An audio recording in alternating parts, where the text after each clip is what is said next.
welcome to SA Sports Show. I'm Greg Ann. It's my co-host Barry Curtin. Hello, mate. I'm off the bench. You're off the bench? Our friend is not feeling very well. I'm fully smythe, so I got the call and said you're in. That great anyway. Was that right? So he could have got dropped. Well, he got dropped for mispronunciation of Luke Macchioro. But we've got a huge show. Yeah, Some of the guests we've got is absolutely fantastic. Yeah, the one thing I do want to, it's raised its ugly head again, is regarding the Guernsey at the Port Adelaide. Yeah. It's done it again. I just really feel that, you know, I know I'm a Port person, but I just feel that it's just really a really hard pill to swallow. Yeah. That's how I look at it. Yeah, I think I agree.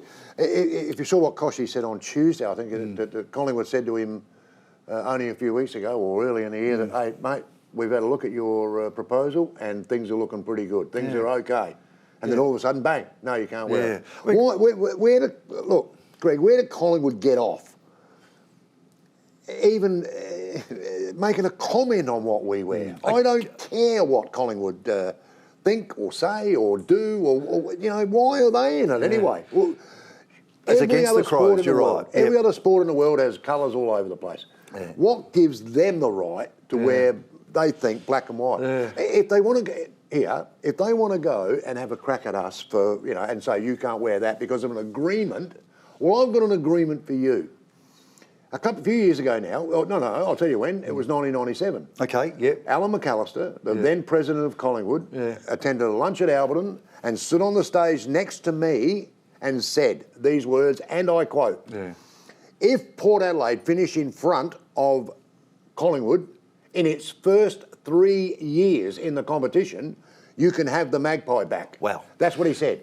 Right? Now, no, that's what he said. So, Eddie and boys over there, I'm coming over next week to pick up the Magpie. Yeah. Because you owe us. If you go back on history and have a look, Collingwood did not finish in front of Port. Can I just tell you a little bit of history? I know we've got the news coming up shortly, but we go into the National Soccer League back in the mid-90s. Now, we've got Collingwood actually joined with Heidelberg to join the national competition. Yes. Right, so Collingwood, of course, wore their Collingwood Guernsey, you know. Yeah. Now, they called themselves the Collingwood Warriors. Yeah. Now, they joined the National Soccer League, okay? So in that National Soccer League was one of the oldest and greatest clubs, Juventus Adelaide City. Yeah. You know? Black and white. We wore black and white. Yeah. Okay, so what the Adelaide City said, okay, when we play you guys, you wear the Warrior Guernsey, which is the Heidelberg Guernsey. So you wear the yellow stripe. That's the only time we want you to wear it, when you play us. Yeah. Every other time you can wear your... Well, I didn't know that, mate. That's so good. It's just interesting. Brilliant. That is the National Soccer League champions. And Adelaide City were very, very happy to say, okay, that's fine. In my opinion here, the AFL need to grow some and go, hey, this club's been around for 150 odd years, you know, and black and white. Now, so we don't care what you think. And I personally, I don't care what Collingwood thinks. Yeah. I'm a little bit upset about this one because... And I think their supporters don't care. No one cares, mate, except for a couple of bullfeds at Collingwood. Well, I'm with you. Bullfeds. On that, I think we're going to go to the news, Tina, but we've got a huge show. Over to you, Nina.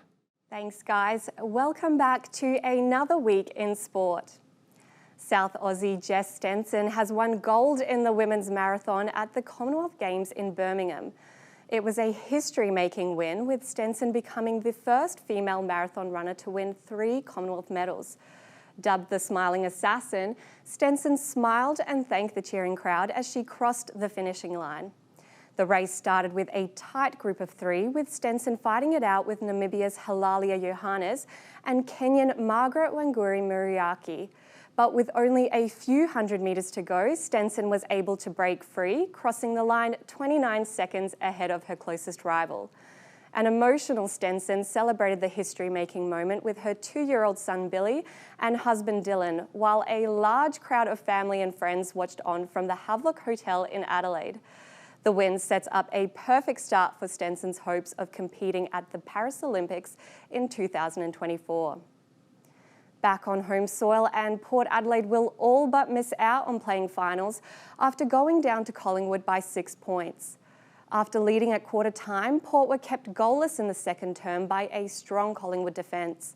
And despite a late surge in the fourth quarter, including a goal by rookie Jace Burgoyne, Port were unable to make a comeback, leading Collingwood to their 10th consecutive win. It was an especially disappointing end to the game for club legends Tom Jonas and Ollie Wines, who were both celebrating their 200th game.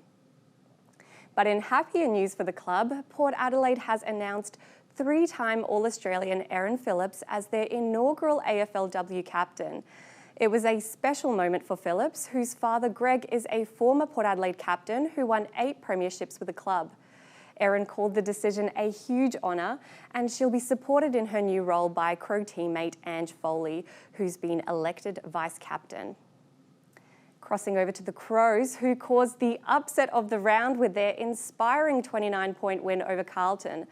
Despite still suffering from goal-kicking inaccuracy, the Crows put on a spirited performance, keeping the Blues winless at the Adelaide Oval and denying them a top 4 finals finish. Taylor Walker and Ben Keys were standouts, with both players snatching 21 disposals and 3 goals. The match was, however, marred by controversy after an alleged racial slur was directed at Carlton defender Adam Sard. The Adelaide Crows have launched an investigation into the alleged incident and have strongly condemned any form of discriminatory behaviour. Well, it's finally coming home. England has ended a 56-year drought after their women's team took out the 2022 European Football Championship. With a record crowd watching on, England secured the 2-1 victory over Germany at Wembley Stadium. Ella Toone put England in front with a goal in the 62nd minute, but the celebrations were short-lived as German Lena Magool equalised with just 11 minutes of play remaining. But unlike the men's team last year, the Lionesses wouldn't be deprived of a victory, with substitute Chloe Kelly kicking the winning goal in extra time. The win has been globally celebrated for bringing women's sport to the forefront, with even the Queen calling the team an inspiration. The 87,192 game attendance was a record for any men's or women's European Football Association tournament. It's reported that soccer fans spent an estimated $167 million during the Women's Euro finale, $100 million more than the entire tournament was expected to generate.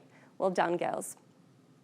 And that's all the news for this week. I'm Nina Smagic, and we'll be right back after the break for more from the SA Sports Show.